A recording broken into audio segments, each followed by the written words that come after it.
Hola, buenas tardes. Una presentación de un proyecto que tenemos algunos constructores de material de reciclaje, es madera en desuso, y con eso construir distintos tipos de artesanía.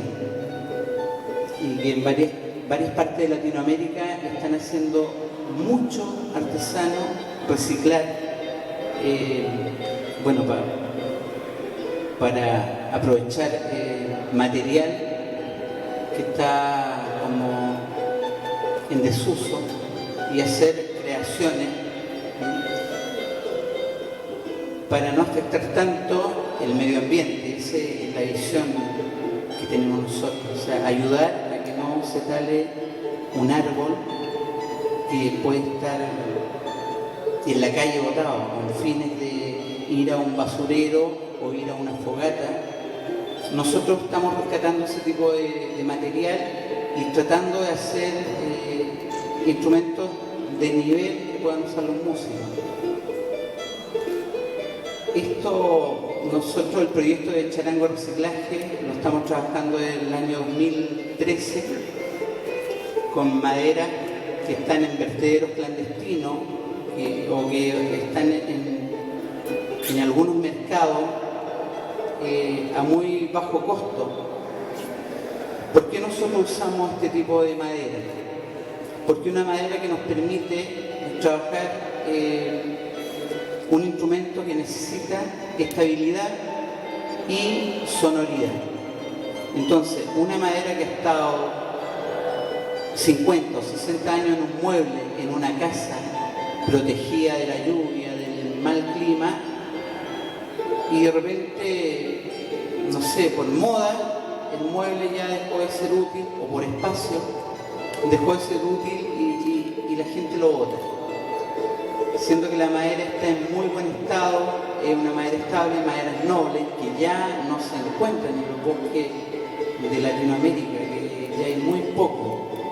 La deforestación ha sido demasiado, entonces tratando de cuidar un poco lo que es nuestra flora, nosotros atacamos este tipo de material en desuso.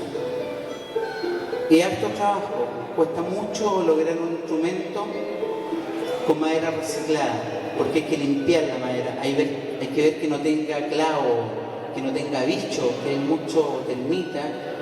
Entonces, es mucho trabajo, pero también es reconfortante saber que se logró un instrumento con madera que está en la calle. Ahí se está viendo un poco el proceso de lo que es hacer, en este caso, un charango soncavado. Nosotros recogemos la madera, la llevamos al taller, seleccionamos el tipo de madera y empezamos a dimensionar los bloques que necesitamos. Si vamos a trabajar una caja acústica de un charango, sabemos que necesitamos 3 pulgadas por 8 pulgadas de ancho, que de ahí puede salir un charango. Entonces vamos juntando tabla por tabla, palo por palo, pegando, lijando, prensando, revisando que no tenga bicho, que no tenga otro elemento entre medio, sacando la pintura, cepillando, armando un bloque que más o menos sea de acuerdo a lo que necesitamos. Y también la madera tiene unas vetas, una veta radial, una veta tangencial, viendo la presión de las cuerdas, la oscilación de la cuerda, el peso que genera la cuerda. Entonces, de acuerdo a todo eso, nosotros vamos seleccionando la madera. Una vez que tenemos más o menos el bloque armado, empezamos a cortar un poco.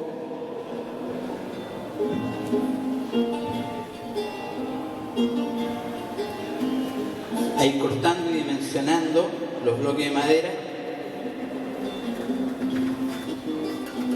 y trabajándolo con distintas herramientas, casi todo es a mano. herramientas, el serrucho, la guya, la escofina, son como las herramientas esenciales que se usan, los formones, los cepillos. Entonces de a poco vamos trabajando la madera, limpiando, y bueno, a veces van quedando puntos que tienen un clavo, que le sacamos el clavo y más o menos queda la marca del óxido del clavo. Pero es una madera altamente sonora y muy estable, que tiene que resistir la tensión de 60, 70, 80 kilos en un espesor de 14, 15 milímetros. Entonces es bastante difícil lograr ese equilibrio entre el peso de la cuerda, la oscilación de la cuerda y la sonoridad.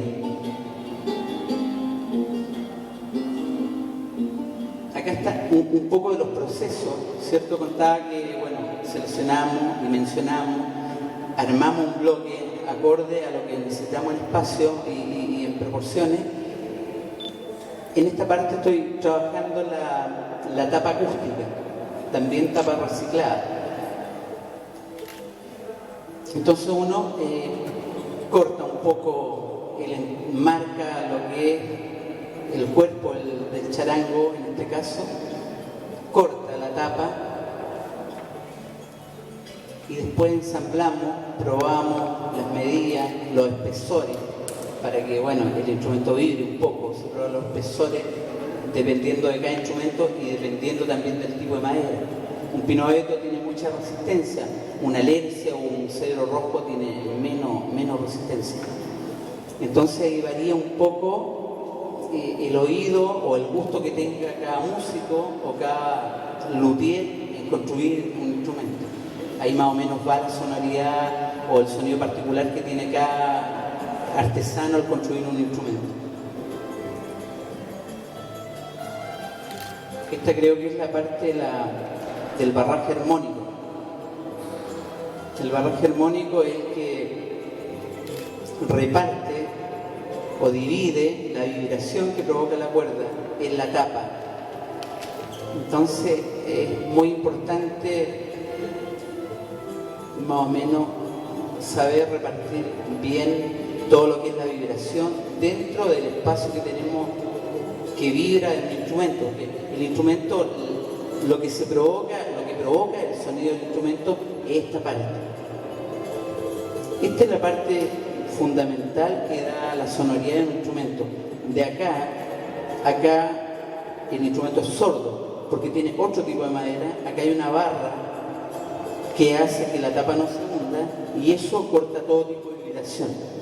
Entonces yo acá me puedo ceder de repente en los espesores. Da lo mismo si pongo 2 milímetros o 6 milímetros, porque esto ya no vibra. Entonces la parte delicada es esta parte del instrumento, es lo que provoca la sonoridad. Bueno, acá estamos viendo la forma de cómo hacemos el diapasón, que es una constante matemática, y bueno, ahí se mezcla un poco la matemática y la física, porque claro, la matemática es lo que aplico, la resta que voy disminuyendo acá en los trastes, pero también no una medida exacta. Un ejemplo que esto sea un diapasón, se le llama largo vibrante de acá a acá, o el largo del diapasón. Un ejemplo que tenga 60 de largo, eso es la matemática, y la matemática exacta. La constante matemática exacta, la resta que se le aplica. Pero yo no puedo aplicar lo mismo en esta cuerda y en esta, que son distintos espesores. Entonces ahí entra a jugar la física, dependiendo del espesor de la cuerda y la oscilación de la cuerda me va a dar distinta tonalidad. Entonces yo conservo una constante matemática acá en el diapasón, pero también tengo que aplicar una compensación dependiendo del grosor de la cuerda.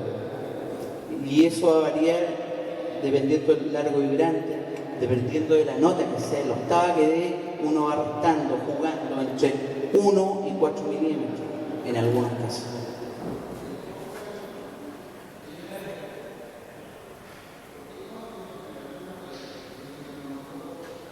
Ya, siguiendo con esto, en vivo, de los instrumentos.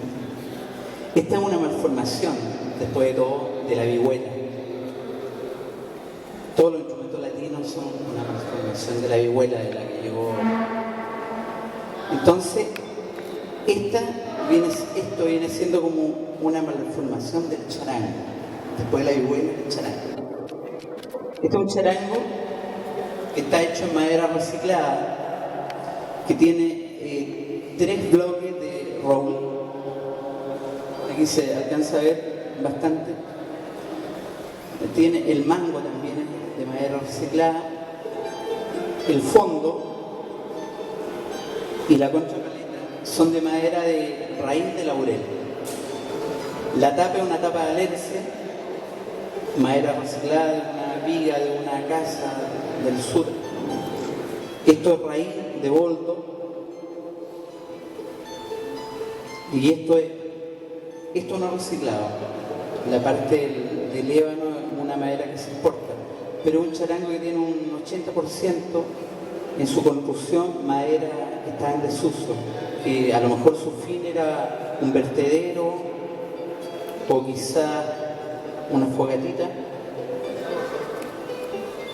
Y esta otra es otra malformación de la vihuela, que es un charango una octava más bajo. También en madera de cedro, jacarandá, y bueno, la parte reciclada del cuerpo.